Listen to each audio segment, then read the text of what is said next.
Welcome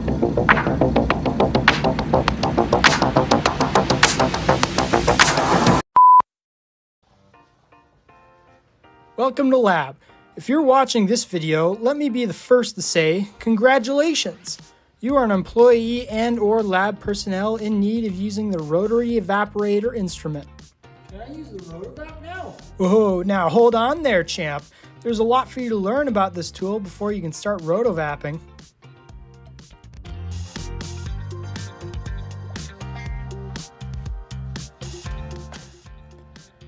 The Rotary Evaporator isn't just any old piece of lab equipment.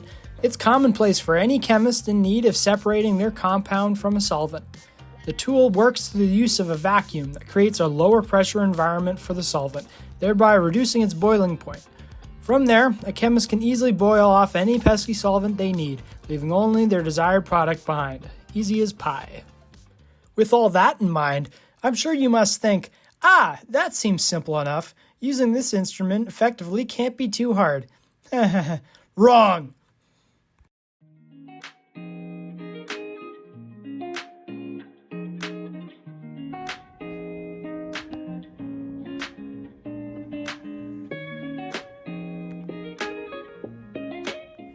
In order to properly utilize this instrument, you need to understand how it works.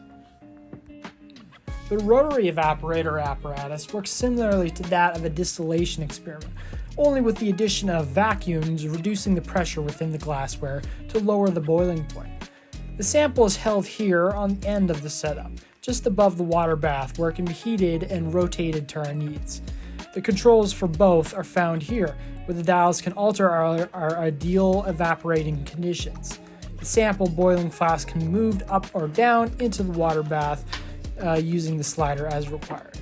Once the solvent begins to evaporate, it will move up and through the glassware until it reaches the condenser, where the solvent will return to its liquid form before being collected by the receiving flask here. All of this equipment might make you confused or frustrated with your current position having to use the Rotovap, but not to worry. Remember, like all lab equipment, the personnel are what matter. Let's see who's in the lab. Why, it's none other than good lab personnel guy. My, conformed, a well-tailored coat, and a smile that says, I am a responsible lab personnel guy. This gentleman has got what it takes to perform a rotary evaporation. Well, let's not forget his counterpart. Let us see. A ruffled collar, a disregard for protocol, and an aloof demeanor. This won't do. Remember, when learning new lab techniques, the only thing you can be convicted of is not caring in the first place.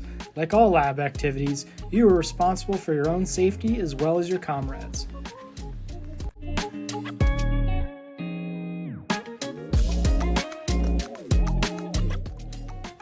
In the beginning of any rotary evaporation procedure, we first need to make sure everything is ready to go before we begin. Because of the low pressure environment, it's imperative that the apparatus is inspected for any cracks or damages, as the structural failure will cause an implosion. Some rotary evaporators have plastic coverings to minimize this risk, but you should always be prepared. Next is to ensure the proper angle for the apparatus. For the best use case of the instrument, we need the flask to be as flat as possible when rotating, as to ensure the largest accessible surface area. An angle of 40 degrees is often implemented for this reason, and the solvent should never exceed half the volume of the flask. If your solvent exceeds the halfway mark, consider moving the solution to a larger piece of glassware before using the rotary evaporator.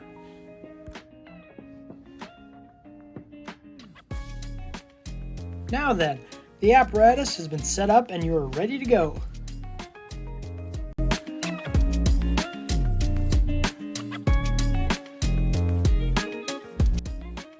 Using the rotary evaporator can seem complicated, but not if you remember curve, that being the order of operations: clipping, rotation, vacuum, and heating.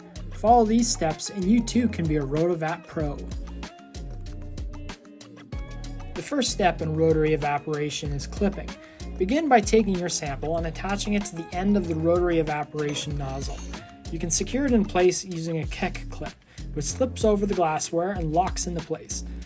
If there isn't one already, you can clean out a splash guard with acetone and place it before your boiling flask, as to give you a safeguard in case some liquid solvent manages to make its way up the pipe. The second step of rotary evaporation is the rotation. The rotation motion can be controlled by its dial after being turned on. The optimal spin speed may vary based on flask size, so try to keep things moving but not violently. With the sample ready to go, it's time to start the vacuum.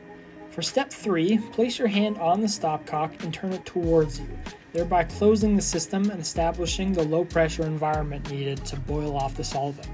Keep your hand on the stopcock, as if there are any problems with the evaporation, you need to break the vacuum and stop the process. Once your evaporation is underway, you can begin to accelerate the process by heating the sample further. For step 4, turn on the water bath and lower the apparatus until it's partly submerged in water. Once again, keep your hand on the stopcock and release the vacuum in case anything starts to go wrong.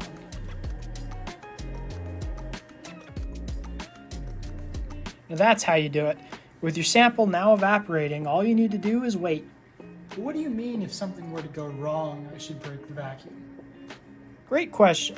Now that you know Pfeifer and how to begin operating the rotary evaporator, it's time to talk about pacing.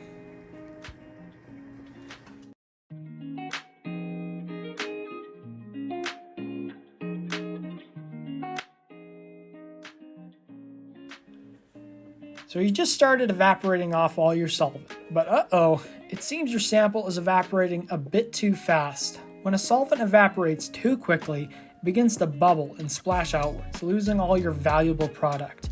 This phenomenon is called bumping and needs to be watched out for when you first introduce the vacuum and introduce the sample to the heat bath.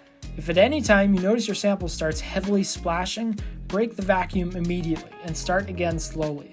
If you lose any sample, it should be able to be collected from the splash guard if you're using one.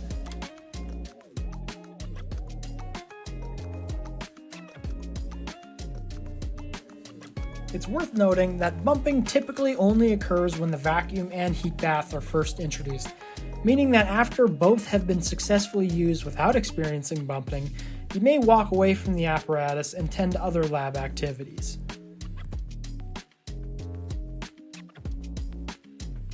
Now that's a nice steady evaporation pace. You should be done in no time.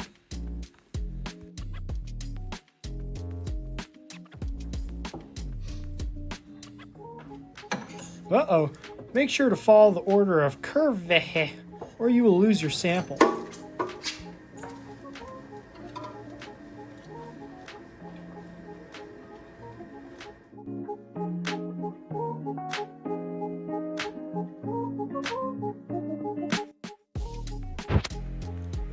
It's been a couple minutes and it seems all your solvent has been successfully removed from your flask. Now all that's left to do is to get your sample out of the rotary evaporator. To do this, simply reverse the steps of Pfeifer.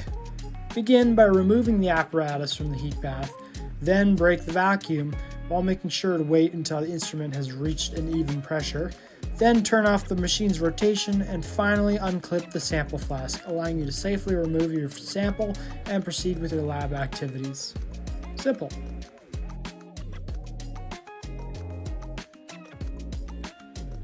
Once you're done with the instrument, make sure to clean the work area by unclipping the large receiving flask and moving its contents to waste or to storage so that it can be used again later. If you are the last person who will be using the instrument, make sure to turn off the heat bath and the vacuum. You can also wash the apparatus down with acetone.